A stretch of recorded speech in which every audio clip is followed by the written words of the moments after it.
왜 흔들림과 또 선택과 연관이 되어 있는지 깨닫게 되실 것입니다.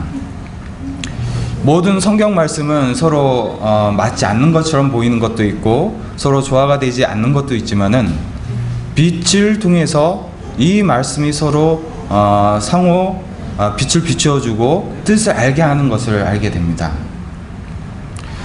제가 이 흔들림이라는 선택을 준비하면서 지금 현재 보시고 계시는 저 그림이 이제 이 가수원에서 가실들이 떨어져 땅에 떨어져 있는 모습을 제가 준비를 했습니다. 예수님 당시에 때는 모두가 농사를 거의 했기 때문에 이 어떤 이 어부의 비유나 농사의 비유를 들으면은 많은 사람들이 쉽게 이해할 수 있었고 또 깨달을 수가 있었습니다. 제가 예전에 이 안식일 교회에서 아이들에게 자연 현상을 통해서 앞으로 다가올 자연 현상에 대해서 설명을 준비를 했었는데 아이들이 깨닫지를 못합니다. 왜 그러신지 아십니까? 다들 아파트에서 도시에서 살기 때문에 이 자연현상에서 일어나는 현상들을 보지 못했고 실질적으로 경험하지 못했기 때문에 마음속 깊이 체험하지 못하고 이해할 수 없는 것을 보게 됩니다. 우리가 신앙생활을 하면서 몸소 체험하지 못한다면은 이러한 그림을 보여준다고 해도 깨닫기가 힘들 것입니다. 저도 이 농사를 전문적으로 하진 않지만은 여러 가지 아르바이트를 통해서 또한 여러 가지 일을 통해서 이러한 비유를 말씀하신 이유가 무엇인지 좀 이해가 되는 것 같습니다.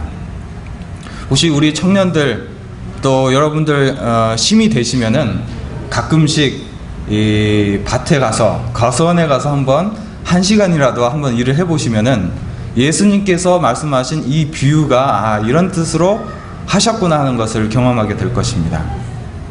아무리 이 그림으로 설교로 이 비유를 아무리 듣는다고 해도 깨닫지 못합니다.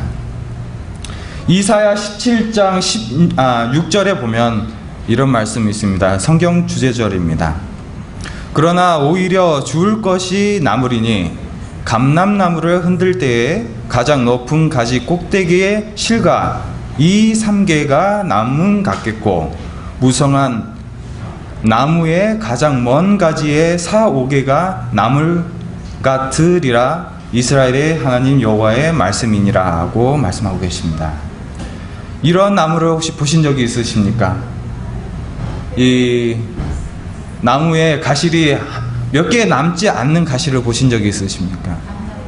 예, 이 감나무 같은 경우는 겨울에 한두 개 남아 있습니다. 아니면 여러 개가 남아 있는데 주로 그 실과가 남겨진 이유가 무엇일까요? 예, 새의 먹이를 위해서 인정을 베푸는 이 농부의 마음을 우리는 알고 있습니다. 그러나 실질적으로 우리가 태풍이 불 때에 또한 나무를 잘 관리하지 않았을 때 영양분을 충분히 주지 않았을 때에 이런 현상이 일어나게 됩니다. 또한 태풍이 불었을 때에 이런 현상이 일어나는 것을 우리는 알게 됩니다.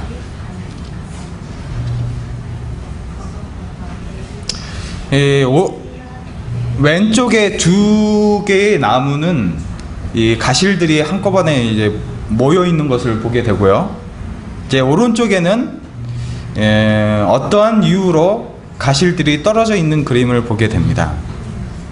예전에 제가 이 농장에서 이 아르바이트를 하면서 제가 이번에 준비한 그 소주제가 뭐냐면 젓가입니다. 혹시 여러분 젓가가 무엇인지 아십니까? 젓가. 예. 예, 가위를 솎아내는 것입니다. 예. 제가 이 아르바이트를 하면서 그때는 잘 몰랐었습니다. 그런데 왜 이거를 해야 합니까? 힘들게 그냥 놔두면은 다 가실로 성장해서 팔면 되지 않습니까? 근데 그 질문이 참 바보스러운 질문이었습니다. 농사에 대해서 알지 못했기 때문에 그러한 질문을 하게 되었습니다. 접가의 방법은 무엇이냐면은 제가 물어봤습니다. 장로님, 이 접가를 하려면 어떻게 합니까? 아까운데 이 접가를 하게 되면은 이 상품이 줄어들기 때문에 돈을 많이 벌지 못하지 않습니까? 그랬더니 장로님께서 작은 거를 100개 파느니 큰 거 좋은 거를 여러 개를 팔아야 극상품을 만들어야 가치가 있다고 말씀을 하시고 계십니다. 그렇다면은 어떻게 저가를 하느냐? 첫 번째, 흠집이 있는 것을 먼저 따내게 됩니다. 그 다음에 다른 것보다 크기가 작은 것을 따내게 됩니다. 그리고 모양이 좋지 않은 것, 그리고 색깔이 선명하지 않은 것, 그리고 벌레 먹은 것을 먼저 따게 되는 것입니다. 그래야만이 흠집이 없고 다른 것보다 크고 모양이 좋고 색깔이 좋은 것을 극상품으로 만들어야만이 나중에 그 가치를 알게 되는 것이고 큰 돈을 벌 수가 있습니다. 여기 그림에 보면은 가실들이 몰려 있습니다. 가실나무를 보면은 이렇게 몰려 있는데 이곳에서 아깝다고 그냥 놔두게 되면 다른 가실들도 그 영양분을 다 받지 못하기 때문에 가실들이 작게 됩니다. 또한 이 가실들이 다 자라나게 되면은 가지가 힘을 받지 못해서 부러지게 됩니다. 마태복음 21장 19절에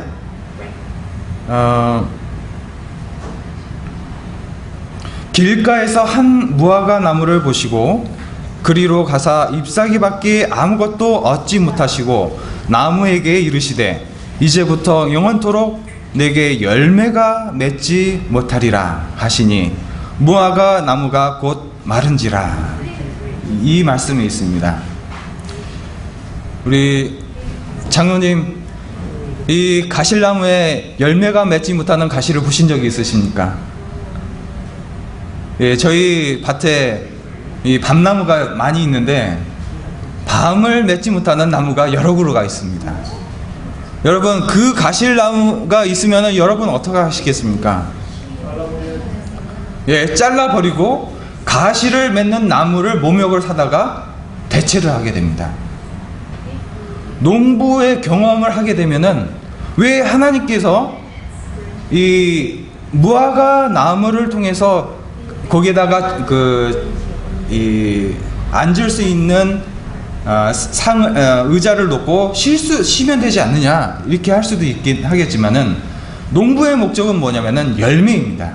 쉬는 것이 아닙니다. 쉬려고 나무를 키운다면은 아무 나무도 심어도 상관이 없습니다. 그러나 지금 마태복음 21장 19절에는 열매가 너무 많아가지고 솎아내는 것이 아니라 열매가 없는 것을 보게 됩니다.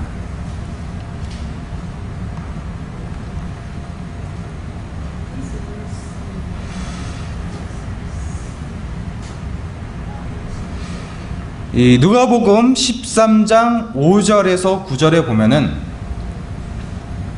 너희에게 이르노니 아니라 너희도 만일 해겠지 아니하면 다 이와 같이 망하리라. 이에 비유로 말씀하시되 한 사람이 포도원에 무화과 나무를 심은 것이 있더니 와서 그 열매를 구하였으나 얻지 못한지라. 가원지기에게 이르되 내가 3년을 와서 이 무화과 나무의 실과를 구하되 얻지 못하니 찍어버리라. 어찌 땅만 버리느냐? 대답하여 가로되 주인이여 금년에도 그대로 두소서. 내가 두릅하고 거름을 줄이니 이후에 만일 실과가 열면 이언이와 그렇지 않으면 찍어버리소서 하였다 하시니라 라고 말씀하고 계십니다. 저도 이 시골에 가서 아버지께서 이 대추나무에 열매가 맺지를 않아 가지고 아버지가 이거 없애고 다른 거 심자라고 하시더라고요. 근데 저도 아버지께 올해만 하면 놔둬보시자. 그리고 거름을 듬뿍이 저어서 한번 기다려 봅시다. 그런 말을 한 적이 있습니다. 그런데 생각지 못하게 이런 경험을 하게 됩니다.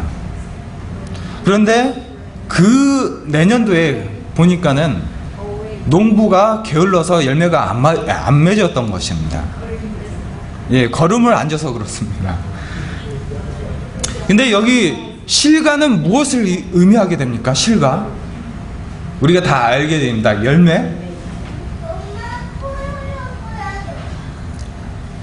근데 예수님께서 이 비유에서 말씀하신 것처럼 열매를 맺지 못하는 나무조차도 사랑하시고 기회를 주시는 예수님의 사랑을 우리는 알게 됩니다.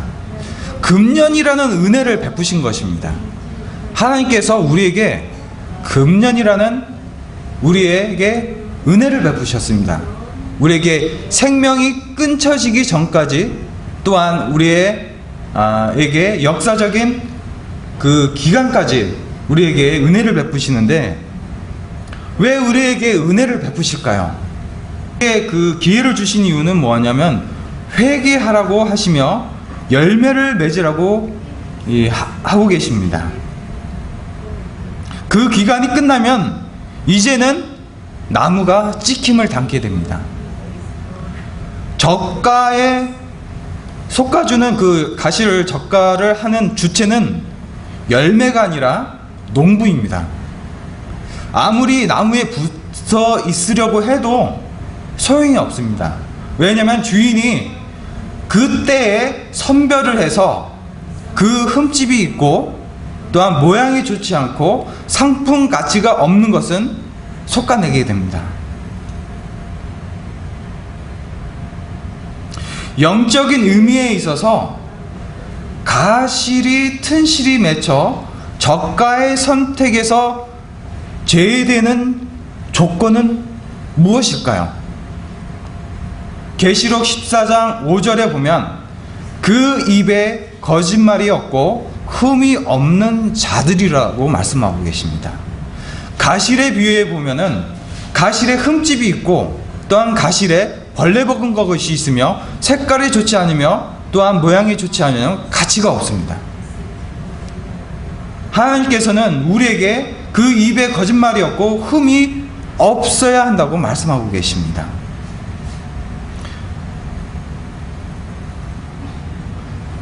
무화과 나무에 실과를 구하되 얻지 못하니 찍어버리라. 어찌 땅만 버리느냐? 대답하여 가로되 주인이여, 금년에도 그대로 두소서. 내가 두릅하고 걸음을 줄이니 이후에 만일 실과가 열면 이언이와 그렇지 않으면 찍어버리소서라고 하나님께 호소하는 것이 아니라 우리에게 호소하고 계십니다. 내가 너희를 위해서 이 기회를 주고 있다. 왜냐하면 너희를 사랑하니까. 너희가 내 사랑을 듬뿍 줄 테니 너희는 실과를 맺으라고 말씀하고 계십니다. 그럼 이 땅은 무엇입니까? 땅은 무엇을 의미합니까?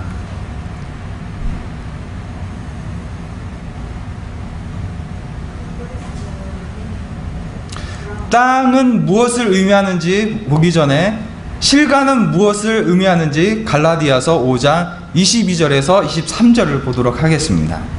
이미 우리는 알고 있습니다.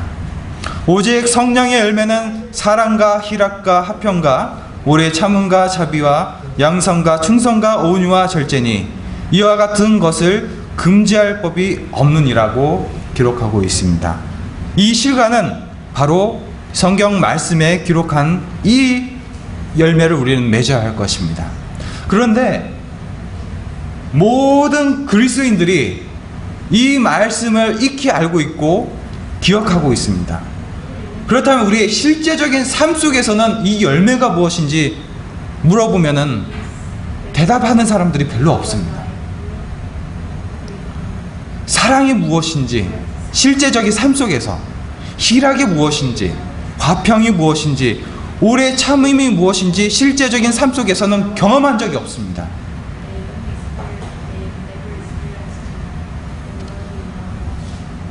사실 이 경험 저도 해보고 싶습니다. 자비가 무엇인지, 양선이 무엇인지, 충성이 무엇인지, 온유와 절제가 무엇인지 실제의 신앙생활에서 경험하고 싶습니다. 이제 어찌 땅만 버리느냐고 말씀하고 계십니다. 이 땅은 무엇입니까? 이사야 5장 3절에서 7절에 보면은 예루살렘 거민과 유다 사람들아 구하노니 이제 나와 내 포도원 사이에 판단하라. 내가 내 포도원을 위하여 행한 것 외에 무엇을 더할 것이 있었으랴. 내가 좋은 포도 맺기를 기다렸거늘 들포도를 맺힘은 어찌민고. 이제 내가 내 포도원에 어떻게 행할 것을 너에게 이르리라고 말씀하고 계십니다. 이사야 5장 5절에서 3절에서 7절입니다. 내가 그 울타리를 걷어 먹힘을 당케 하며 그 담을 헐어 짓밟히게 할 것이요 내가 그것을 항목게 하리니 다시는 가지를 자름이나 북을 돋우지 못하여 진려와 형극이 날 것이며 내가 또 구름을 명하여 그 위에 비를 내리지 말라 하리라 하셨으니 대저 만군의 여호와의 포도원은 이스라엘 족속 이요 그의 기뻐하시는 나무는 유다 사람이라. 그들에게 공평을 바라셨더니 도리어 포악이요 그들에게 의로움을 바라셨더니 도리어 부르짐이었도다 라고 기록하고 있습니다. 킹제임스 버전에 보면은 이스라엘 족속을 이스라엘의 집이라고 번역이 되어 있으며 또한 부르짖음은 그 원어 성경에 보면 고통에서 오는 외침이라고 말하고 계십니다. 하나님께서 우리를 택하시고 또한 이 교회를 통해서 극상품 포도를 맺히기 위해서 우리를 부르셨습니다. 이것은 제가 기록한 것이 아니라 하나님께서 기록하셨습니다. 왜 이 말씀을 기록하셨을까요? 우리를 위해서 기록하셨습니다. 많은 사람들이 갈라디아서 5장 22절에서 23절에 성령의 열매를 외치지만은 우리가 성령의 열매를 맺히고 있는지 아니면 들포도를 맺히고 있는지 깨닫지를 못하고 있습니다. 그것은 저뿐만 아니라 모든 그리스도인들이 지금 어두운 가운데 있는 것을 보게 됩니다. 실질적인 삶 속에서 들포도가 무엇인지도 모르고 또한 무엇이 성령의 열매있는지 실상에서는 깨닫지 못하면서 지식으로는 우리는 애우고 있습니다.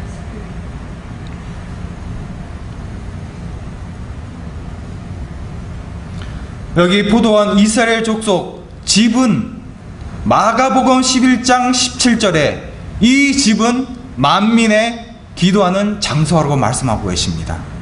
하나님께서 이스라엘 집, 당신의 교회, 당신에서 택하신 이 교회를 통하여 극상품 포도를 맺히기를 원하고 계십니다. 그리스도인의 열매와 그리고 사단의 열매가 있습니다. 그리스도인의 열매는 갈라디아서 5장 22절에서 23절에 있는 말씀이고요. 사단의 열매는 포악과 부르짖음입니다. 포악과 부르짖음은 일반 하나님을 믿지 않는 곳에서 오는 것이 아니라 하나님께서 원하시고 바라셨던 이스라엘 백성으로부터 오는 포악과 부르짖음을 이라는 것을 우리는 잊지 말아야 할 것입니다. 나를 통하여 나의 친구들이, 나의 성도들이 포악을 당하고 부르짖음을 하고 있지 않나 한번 우리는 살펴봐야 할 것입니다.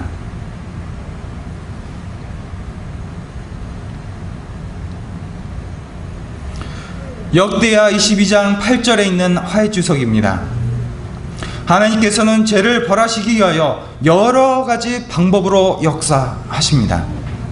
젓갈을 통해서 흠 있는 정말 가치가 없는 것을 농부가 직접 따내는 것도 있지만 또한 여러 가지 방법이 있지만 이제 화해주석을 통해서 하나님께서 어떠한 방법으로 일을 하시는지 보도록 하겠습니다. 만일 사람들이 그들의 무법한 행위에 대하여 형벌을 받지 않게 된다면 그들은 그들의 죄악 가운데서 크게 대담해질 것이다. 민사적인 형벌의 목적은 범죄자들을 제지하는 데 있다. 하나님께서는 이스라엘의 고대 율법을 범하는 자들에게 민사적인 형벌을 가하도록 명령하셨다. 오늘날 민사적인 형벌을 가하는 국가들의 정부는 하늘의 인가를 받아 그렇게 하는 것이므로 누구든지 권세를 거스르는 자는 하나님의 명을 거스릅니다 라고 말하고 계십니다. 여러분, 우리는 십계명을 높이 표준을 올리는 백성들입니다. 그러나 우리의 실제적인 삶 속에서 그 십계명을 높이 올리는지 한번 우리는 되새겨 볼 것입니다. 저는 운전을 하면서 빨간불이면은 차가 없으면은 그냥 건너갑니다. 이러한 자그마한 하나님께서 세우신 권세자들의 법을 지키지 못하는 제가 이 십계명을 지킬 수 있는 사람이라고 생각을 하십니까? 그때마다 저는 양심이 걸립니다. 한 번 작은 것을 어길 때마다 양심은 무뎌지는 것을 보게 됩니다. 이 세상에 하나님께서 세우신 권력자들의 법도 지키지 않는 사람들이 어떻게 십계명을 지킬 수 있다고 말할 수 있는지 저는 궁금합니다. 제 자신이 그렇습니다. 저는 밖에 나가면은 그리스도인이라고 말할 수가 참 부끄럽습니다. 왜냐하면 하나님께서 세우신 이 정부의 자그마한 법들을 지키지 않으면서 어찌 하나님의 법인 십계명을 지킨다고 말할 수 있을까? 제 양심에 외치고 있습니다. 민사정부의 한계성 때문에 하나님께서는 때때로 죄를 처벌함에 있어서 다른 수단들을 통하여 일하신다. 어떤 경우에는 악행에 대한 자연적인 결과가 그 자체로 충분한 형벌이 되어 다른 조치가 필요치 않을 수도 있다라고 말씀하고 계십니다. 우리가 중앙선을 침범해서 사고가 나면은 그것은 자연적인 죄로 의한 형벌인 것입니다. 우리의 신앙생활에서 우리가 계속적으로 교회에 대하여 또 하나님의 율법에 대해서 계속적으로 죄를 짓게 되면 그 죄의 결과를, 그 쓴물을 우리는 마시게 되는 것을 보게 됩니다. 저도 이러한 쓴물을 마신 적이 있습니다.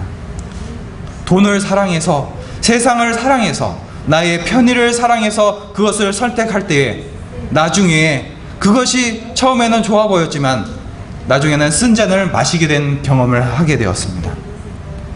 여러분들도 이런 경험을 해보신 적이 있으십니까? 없으셨다면 다행이십니다. 그러나 저는 그런 경험이 있었다고 말씀을 드립니다. 또 다른 때는 하나님께서 당신의 규제하시는 손길을 악의 대리자들에게로부터 어느 정도 떼심으로 말미암아 일련의 사항들이 전개되면서 죄가 죄를 형별하기도 한다라고 기록되어 있습니다. 때로는 우리는 성과 악이 싸운다고 생각하고 있습니다. 의와 불의가 싸운다고 우리는 생각하고 싸울 때가 있습니다. 그러나 하나님의 보시기에는 악과 악이 싸우고 불의가 싸우는 것을 보시게 됩니다. 우리는 선과 악으로 싸울 때 선의 편에서 싸우십니까? 아니면 악과 악을 또 악으로 싸우는 저희가 아닌가 생각하게 됩니다. 하나님께서는 악을 선으로 이기라고 말씀하셨습니다. 왜냐하면 악을 악으로 복수를 한다면은 나중에 예언의 신의 말씀이 있는 것처럼 그것이 우리에게 축복이 되지 않기 때문입니다. 어떤 때는 웃사나 아나니아와 삽비라의 경우와 같이 그분께서 직접적으로 간섭하시거나 예후의 경우에서처럼 악에 대한 처벌을 이행하도록 어떤 사람들을 지정하시기도 하신다고 기록하고 있습니다.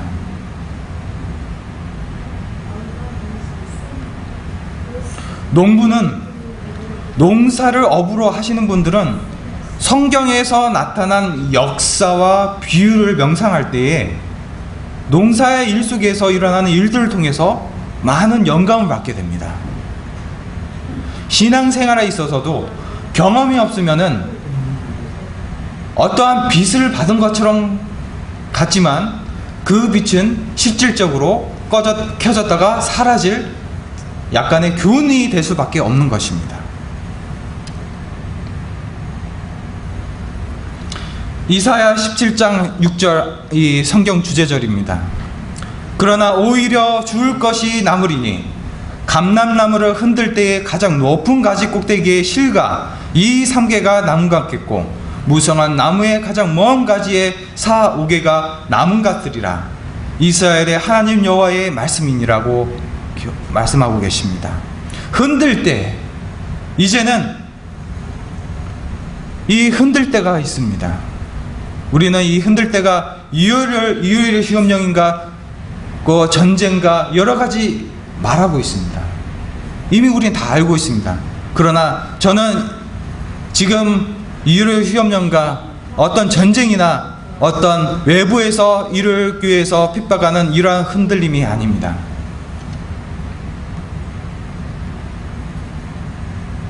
옆에 사진을 보면은 때로는 태풍으로 인하여 가실들이 떨어지게 됩니다. 이것이 농사를 짓기 싫어서 막 흔들어서 떨어뜨린 것이 아닙니다. 어떤 누가 이런 튼실한 가실들을 흔들어서 떨어뜨릴 농부가 어디 있겠습니까? 분명 이 가실들은 태풍으로 인해서, 광풍으로 인해서 가실들이 떨어져 있다는 것을 우리는 알고 있습니다. 그럼 이 태풍은 무엇을 의미합니까? 우리가 말하는 전쟁과 무슨 이율 시험령이 아니라 다른 것을 한번 생각해 보시기 바랍니다. 화이트주석 시편 25편 18절에 있는 화이트주석에 이런 말씀이 있습니다. 다윗이 가장 칭찬을 받을 만한 자격을 보인 때는 그의 역경의 때였다. 하나님의 이 백향목은 태풍과 폭풍으로 더불어 싸울 때보다 참으로 더 위대한 때는 없었다. 그는 가장 격렬한 분노의 감정으로 고조될 수 있는 아주 격하게 쉬운 성격의 사람이었다. 억울한 누명을 쓰고 마음이 상하였고 비난의 말이 그의 마음을 깨뜨렸다고 그는 말한다. 여기에서 그 태풍과 폭풍이 무엇입니까? 억울한 누명과 비난의 말들입니다. 우리는 지금 흔들리고 있는 것이 오류 때문에 흔들리는 것이 아니라 억울한 누명과 비난의 말 때문에 이렇게 흔들리고 있습니다. 그러나 다윗은 우리와 똑같은 성품이지만은 어떻게 이 폭풍을 이겨냈는지 우리는 읽어보고 배워야 할 것입니다. 그는 미쳐 나갈 만큼 자극을 받았기 때문에 참을 수 없는 분노의 감정을 나타내고 격노한 감정을 터뜨려서 복수를 하려 했더라도 별로 놀라울 것이 없는 일이었다. 다윗이 이런 억울한 누명과 비난의 말을 듣고 정말 복수의 감정으로 분노의 감정을 나타내고 복수를 했더라도 큰 놀랄 것이 없었을 것입니다. 그러나 특징 있는 성격의 소유자에게 당연히 예상되는 이런 표식은 단 하나도 없었다. 다윗은 그러지 않았습니다. 깨어진 마음, 눈물진 감정으로 단 한마디의 불평도 없이 그는 무엇을 선택하셨는지 잘 보시기 바랍니다. 첫 번째로 그의 영광스러웠던 지난 날들을 돌아보았습니다. 여러분들에게 다가오는 많은 이 소문과 억울함과 이러한 마음을 상하게 하는 많은 소문들이 왔을 때에 당연히 복수하고 싶고 그 사람들을 정말 악의 마음으로 벌을 주고 싶지만은 다윗은 그렇지 아니하고 그의 영광스럽던 나에게 하나님께서 은혜를 베풀어 주시고 이끌었던 그 날들을 돌아보았다고 합니다. 두 번째로 다윗이 한 것은 자신이 지은 죄들을 생각하였다고 말씀하고 계십니다.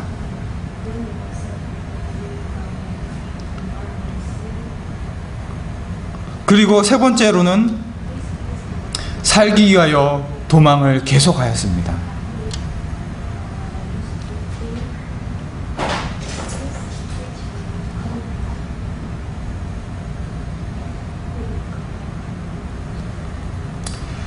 보통 남으로부터 억울한 누명을 받거나 비난의 말을 들을 때 보통 어떤 반응이 일어납니까? 제가 경험했고 제 자신의 모습을 보여드리겠습니다.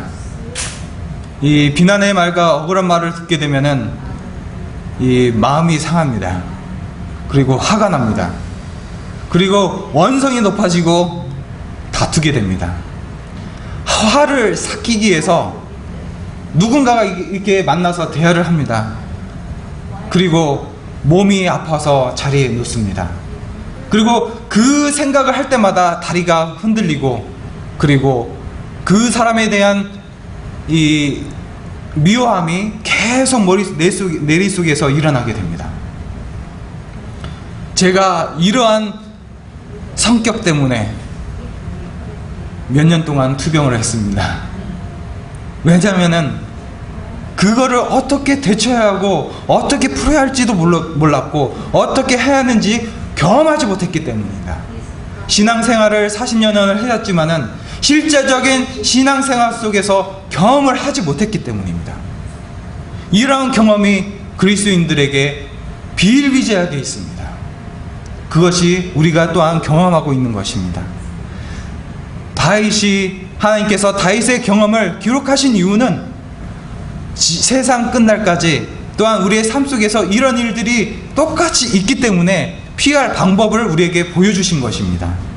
이 하윗 선지자들을 통해서 하나님께서 너희들이 태풍과 폭풍이 왔을 때 어떻게 피했는지 우리에게 이러한 방법을 알려주신 은혜에 우리는 감사해야 할 것입니다.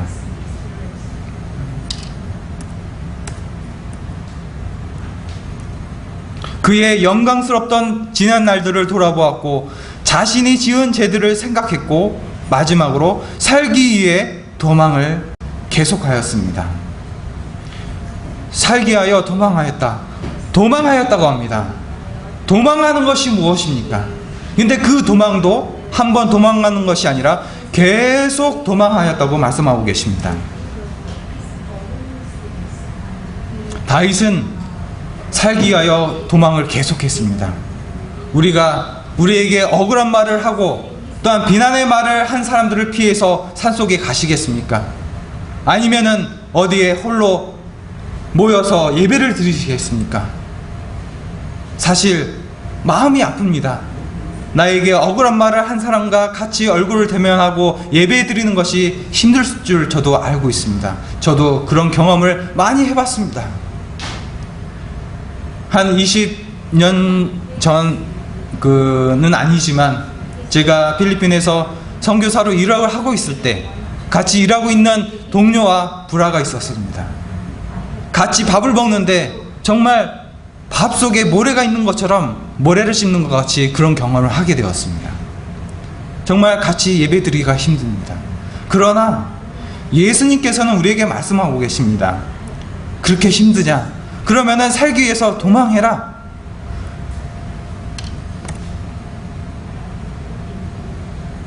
그러면은 우리는 어디로 도망을 해야겠습니까? 우리는 선택을 해야 합니다. 이러한 일들이 있을 때 우리는 선택을 해야 합니다. 우리의 본성을 드러내서 화를 내고 그들을 향해서 비난을 하고 싸워야 할지 아니면은 어떻게 해야 할지 우리는 선택을 해야 합니다. 하윗주석 민수기 35장 6절에 있는 하윗주석에 보면 도피성들은 성소였고 그러므로 믿음으로 그분께 도망하는 죄인들에게 피난처가 되시는 그리스도의 표상이었다고 말씀하고 계십니다. 많은 죄인들이 도피성으로 도망갔습니다. 그 도피성은 성소라고 말씀하고 계십니다. 성소는 거룩한 장소입니다. 거룩한 장소가 어디입니까? 믿음으로 모이는 이러한 집회이며 또한 하나님께 예배드리는 장소입니다. 그 피난처는 또한 그리스도를 상징합니다. 우리는 그리스도께 도망가야 합니다. 어디로 도망가시겠습니까? 이 산으로 가서 먹을 것을 준비해서 일요일 준비하러 가시겠습니까? 아닙니다. 우리는 먼저 우리의 실제 삶 속에서 그리스도께 어떻게 도망가는지 경험을 해야 합니다. 이 하이주석의 이 말씀이 우리의 평생 동안 들었던 얘기인데 실제 삶 속에서 일어났을 때 우리는 도피성으로 도망가는 것을 주저하게 됩니다. 왜냐하면 그러한 실제적인 경험을 해본 적이 없기 때문입니다.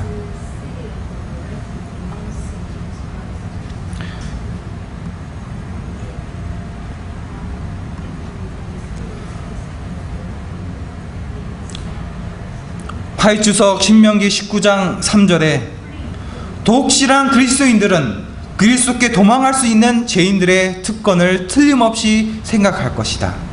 우리에게 특권을 주셨습니다. 어떤 특권입니까? 도피성, 그리스도께 도망할 수 있는 특권을 허락하셨습니다. 도피성의 문들이 들어오기를 구하는 자들에게 항상 열려 있었듯이 그리스도께서도 동의하고 회개하면서 그분께 오는 자들을 결코 거절하지 않으실 것이라고 말씀하고 계십니다. 어떤 자들이 도피성으로 피합니까? 통회하고 회개하면서 그분께 오는 자들은 그 문이 활짝 열린 것입니다. 그러나 죄도 모르고 통회할 줄도 모르고 회개할 줄 모르는 사람들은 도피성이 있어도 도피성으로 가지를 않습니다. 그래서 예수님께서 신약시대 때 우리에게 말씀하고 계십니다. 예수님께서 누구를 부르러 오셨다고요? 죄인을 부르러 오신 것입니다. 왜냐하면 죄인이 아니라고 생각하는 사람들은 의연이 필요 없습니다. 도피성이 필요 없는 것이죠. 우리는 예수 그리스도가 필요합니다. 그러나 이 세상에 예수 그리스도, 의연이 필요 없는 사람들이 있습니다. 누굴까요? 의인일까요? 예수님께서 말씀하신 그 의인들일까요? 아닙니다. 병이 들었으면서도 병든 줄도 모르고 죄인이면서 죄인인 줄 모르고 죄인이라고 고하면서도 마음속 깊이 죄인이라고 느끼지 못하는 사람들이라고 말씀하고 계십니다. 저도 이 단상에서 저는 죄인입니다 라고 얘기를 하지만은 실제적인 그리스도의 삶 속에서 죄인이라는 것을 실제적으로 경험했는지 물어보게 되면은 저는 입이 열려지질 않습니다. 그러나 우리는 오늘 바로 선택을 해야 할 것입니다. 어떤 선택입니까? 통회하고 회개하기 위한 성령의 은사를 우리는 간구해야 할 것입니다. 성령의 열매가 우리가 갈라디아서 5장 22절 23절을 우리는 외치지만은 예언의 보면 성령의 첫 번째 열매는 회개하는 심령이라고 말씀하고 계십니다.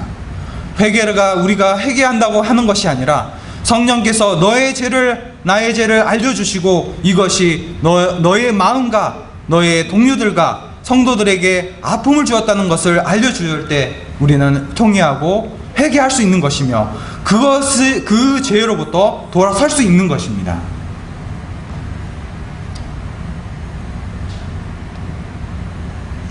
예수의 사랑이 영혼 속에 살아있을 때 지금은 단지 시들은 가지일 뿐인 사람들이 그 뿌리가 큰 물가에 있는 레바논의 백향목같이 될 사람들이 많이 있다. 백향목은 그 뿌리가 튼튼하기로 유명하였다. 그것은 몇 개의 잔뿌리로 땅에 붙어 있는 것으로 만족지 않고 마치 튼튼한 쐐기 같은 잔뿌리들이 갈라진 바위 틈 사이로 파고 들어간다. 그리고는 붙잡을 만한 강한 요새를 찾아서 점점 더 깊은 곳에 이른다고 말씀하고 계십니다. 우리는 선택을 해야 합니다. 도피성을 향해서 우리는 통회하는 마음과 회개하는 마음으로 도망갔습니다. 그것으로 충분했을까요? 우리가 구약시대에 있던 모든 역사들을 우리가 공부할 때에 도피성으로 도망갔던 죄인들은 거기서 희희낙낙하면서 우리가 해방될 때까지 머물러 있지 않았었습니다. 하이주석 시편 92편 12절에 보면은 태풍이 그 나무가지에 휘몰아칠 때도 굳게 선 그 나무는 태풍도 뽑을 수가 없다. 만약 그리스도의 제자된 자가 진리의 뿌리를 받고 기초를 놓아서 영원하신 반석과 확고한 연합을 이루고 있으면 모든 그리스도의 수종자들이 참으로 잘생긴 백항목들이 되지 않겠는가라고 말씀하고 계십니다. 우리는 이 태풍 속에서 그리스도로 도피할 때에 이제는 그리스도와 연합하여 우리의 진리이신 예수 그리스도께 잔뿌리를 내려야 할 것입니다. 제가 저번에 저희 밭 밑에 도시에서 살고 있으신 분들이 자주 못 오시니까는 가실나무들 이렇게 심어 놓으셨습니다. 그리고 밑에다 부직포를 씌워서 잡초가 일어나지 않게 하신 것을 보았는데, 태풍이 불지도 않았는데 어떠한 강한 바람에도 나무가 쓰러진 것을 보게 됩니다.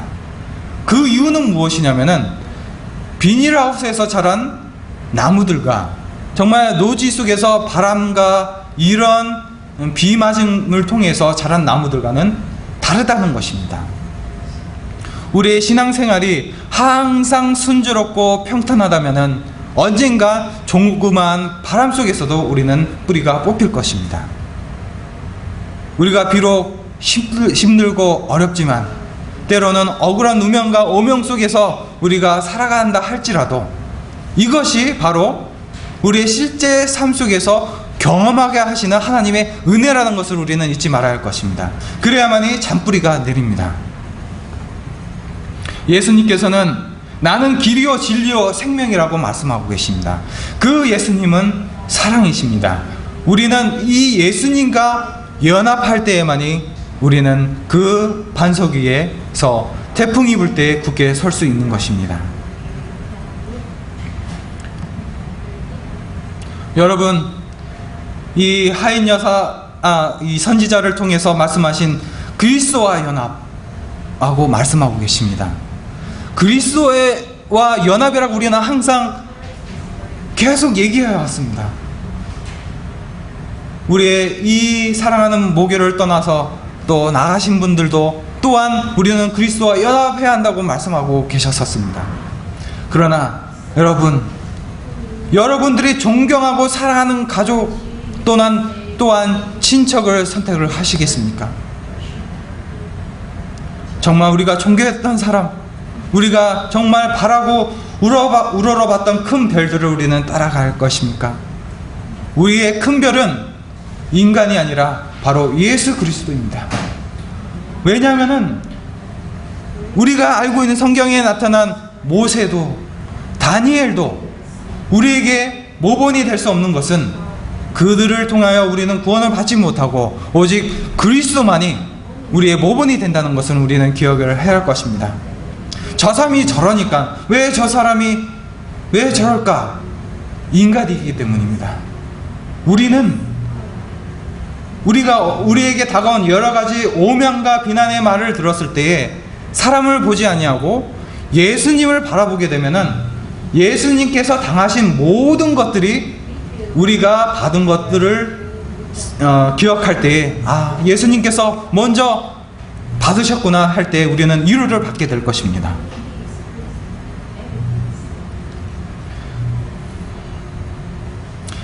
화해주석 창세기 3장 6절에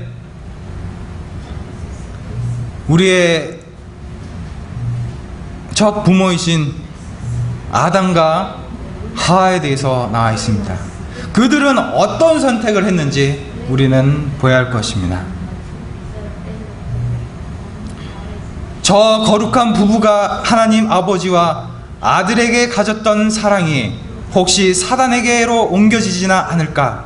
사단의 거짓말을 진리라고 받아들이지는 않을까? 천사들은 초조한 듯 서로 속삭였다고 말씀하고 계십니다.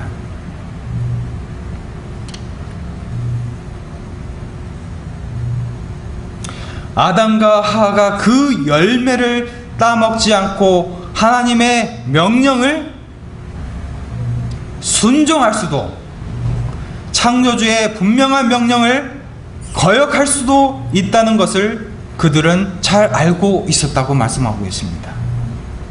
우리에게도 선택이 있습니다. 하나님께서 우리에게 선택하라고 말씀하고 계십니다. 그리스도로 나에게로 도피할 것인가? 아니면 너의 본성과 너의 아집으로 너의 자신을 구원할 것인가? 라고 말씀하고 계십니다. 만약 그가 그 시험을 이겼더라면 후손들을 가르침에 있어서도 충성을 강조할 수 있었을 것이라고 말씀하고 계십니다.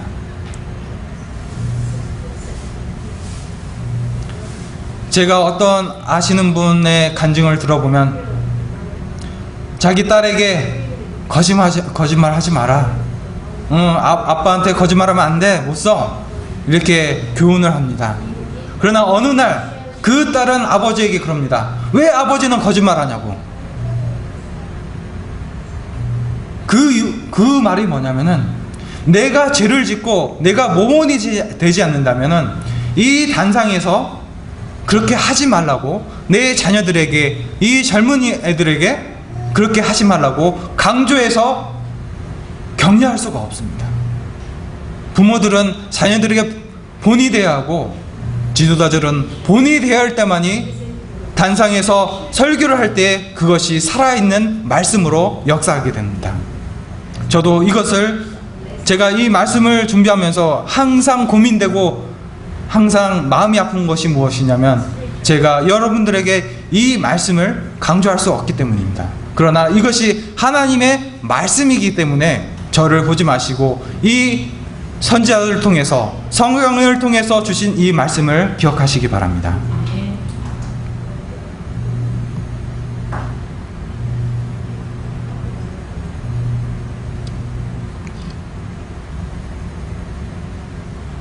구조와 선지자 56페이지에 아담의 얼굴에는 슬픈 빛이 떠올랐다. 그는 놀라고 근심하는 것처럼 보였다. 하와의 말을 듣고 그는 그것이 그들이 경고를 받았던 원수임을 틀림없이 하나님의 선고대로 그 여자는 죽을 것이라고 대답하였다. 오히려 하늘의 사자들을 고무시키는 그런 새로운 생기로 모든 기능들에 감동을 주는 상쾌하고 기분 좋은 감각을 느꼈기 때문에 뱀의 말이 틀림없이 참될 것이라고 말하였다고 기록하고 있습니다. 우리는 진리를 알고 있습니다. 우리는 빛을 받았습니다. 그러나 알고 있으면서도, 죽을 것을 알고 있으면서도 아담은 무엇을 선택했습니까? 진리를 선택하지 아니하고 사랑하는 사람을 택했습니다. 여러분, 여러분들의 남편과 여러분들의 아내가 이럴 경우 여러분들은 어떤 선택을 하시겠습니까? 나는 진리를 선택할 거야 라고 하지만은 실질적으로 그 경험을 해보신 분들은 어떤 선택하는 것이 얼마나 힘들고 고통스러운지 아실 것입니다.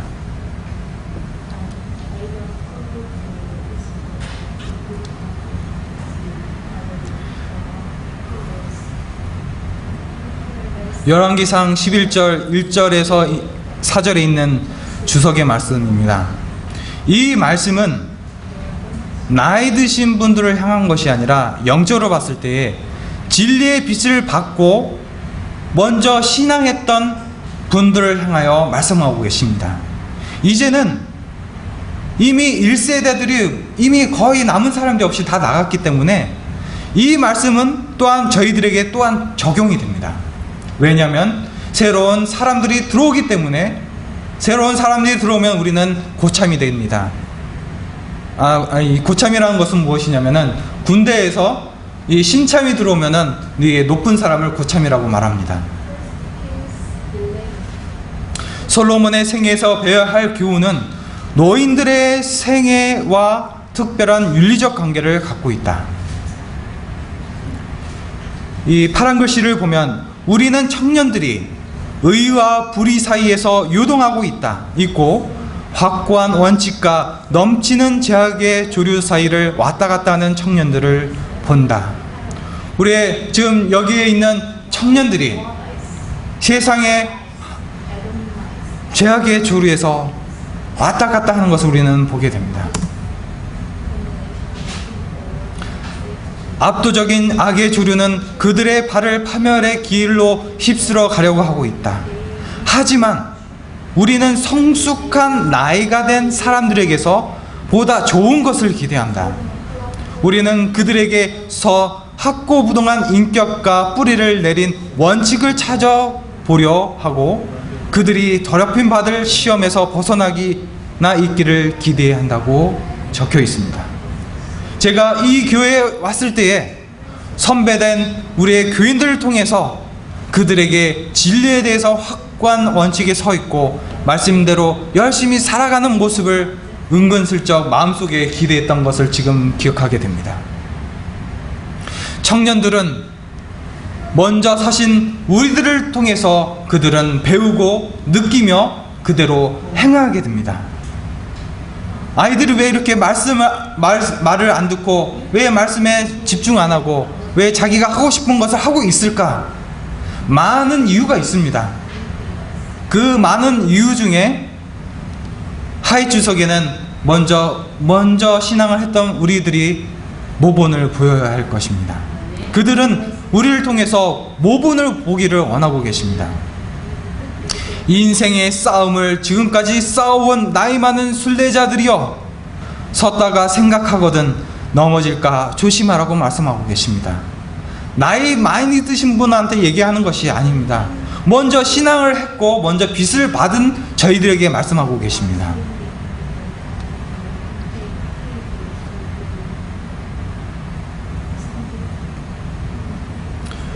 솔로몬의 경우를 보면은 그의 인격이 대담하고 굳세고 결심이 굳은 사람이었지만, 저는 솔로몬처럼 인격이 담대하고 굳세고 결심이 굳은 사람이 아닙니다.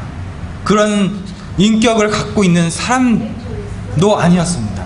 그러나 솔로몬의 경우 이렇게 인간적으로도 인격이 담대하고 굳세고 결심이 굳은 사람이었지만은 뭐라고 기록하고 있습니까? 어찌 그리 구부러졌는고라고 말씀하고 계십니다. 하물며 우리는 어떻습니까?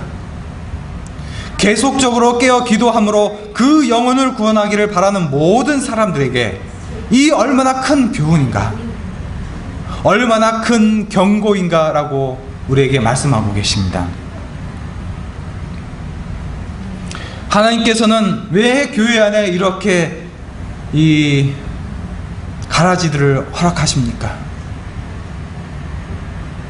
왜 우리에게 억울한 누명과 오명과 비난들이 일어나게 됩니까?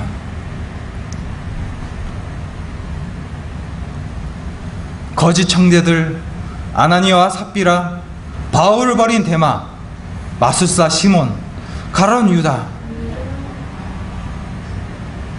사실 저는 제가 거짓 청제, 제가 혹시 아나니아와 삽비라, 제가 바울을 버린 데마, 혹시 가룟 유다가 아닐까 생각해 봅니다.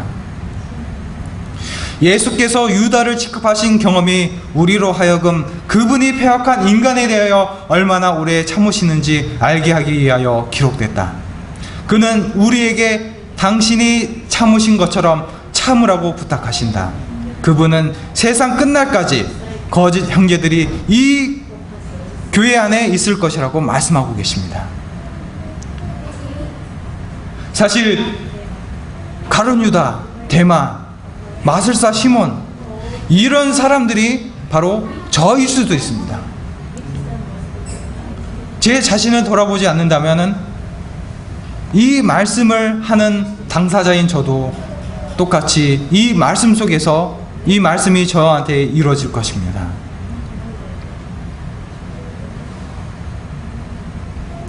사람은 슬픔과 걱정과 곤란이 많은 세상에 처해 있다.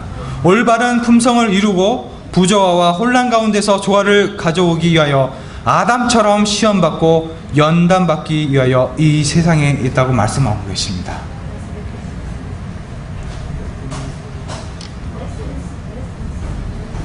잠언 16장 32절입니다.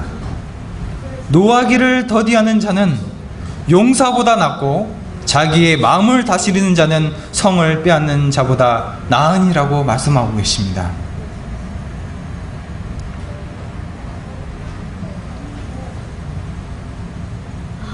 다윗은 다윗은 성을 빼앗아서 왕이라서 성경에 기록된 것이 아니라 노하기를 더디하고 마음을 다스렸기 때문에 그는 용사였습니다.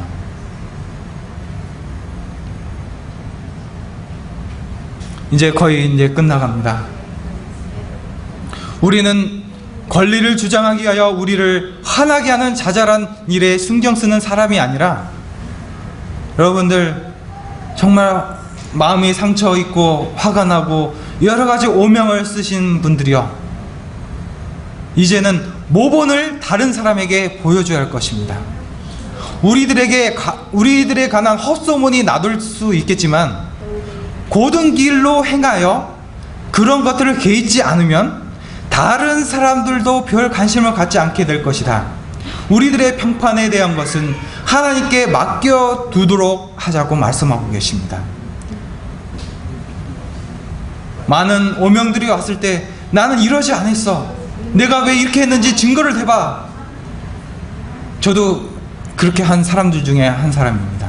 그런데 선지자는 이렇게 말씀하고 계십니다.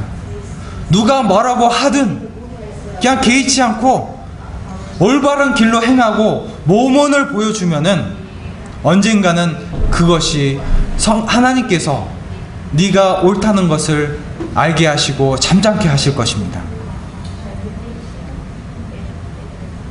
중상모략을 당한 오명은 싸워가지고 증거를 보여서 씻는 것이 아니라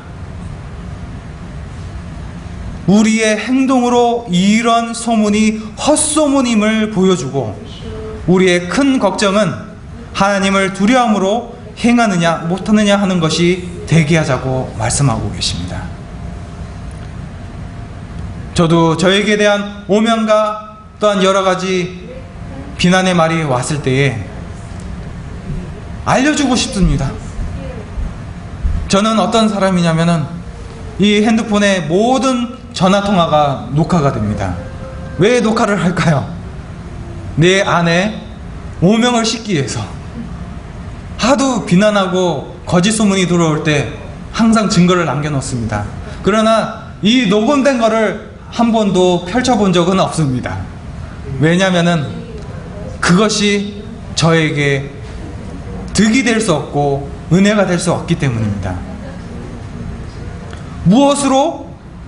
우리의 행동으로 우리는 그런 것들이 헛소문임을 우리는 보여줘야 할 것입니다. 그러나 이것이 고통스럽습니다. 그러나 이 고통을 이겨내고 승리할 때에 우리는 잔뿌리를 내리게 되고 굳게 서게 될 것입니다. 1887년 원고 24페이지에 이런 말씀이 있습니다. 우리들 자신에게만큼이나 우리의 품성에 상처를 입힐 수 있는 사람은 아무도 없다고 말씀하고 계십니다. 여러분들 많이 상처를 입으셨죠? 저도 많이 상처를 받았습니다. 그런데 아직도 이 말씀은 제가 깊숙이 깨닫지 못하지만은 이것이 진리라고 선지자를 통해서 말씀하고 계십니다. 우리 자신이 우리 자신한테 품성을 상처를 입힌다고 합니다. 그것은 무엇이냐면 우리가 어떻게 선택하느냐에 따라 우리의 품성이 꼴지어진다는 것입니다. 잠언 15장 1절 2절에 있는 주석의 말씀을 끝으로 마치도록 하겠습니다. 우리 자신의 말은 우리 자신의 품성에 영향을 미친다고 말씀하고 계십니다. 뒤에 있는 말씀도 있습니다. 그 말씀은 화해 주석 잠언 15장 1절 2절에 있는 화해 주석에 있는 말씀을 여러분들이 직접 찾아보시기 바랍니다. 이 말씀도 중요하지만 뒤에 있는 말씀들이 더 중요합니다. 왜냐하면 숙제로 남겨놓도록 하겠습니다. 왜냐하면 자신의 말을 통해서 자신의 품성을 영향을 미치지만 그 자신의 말로 인하여 또한 다른 사건들이 일어나는 것을 보게 됩니다. 하나님께서 우리에게 선택하라고 하십니다. 도피성이신 예수 그리스도로 도망가라고 말씀하고 계십니다. 이 도망을 우리의 실제적인 신앙생활에서 체험하고 이루시는 우리 성도들이 되시기를 바라며 말씀을 줄이도록 하겠습니다.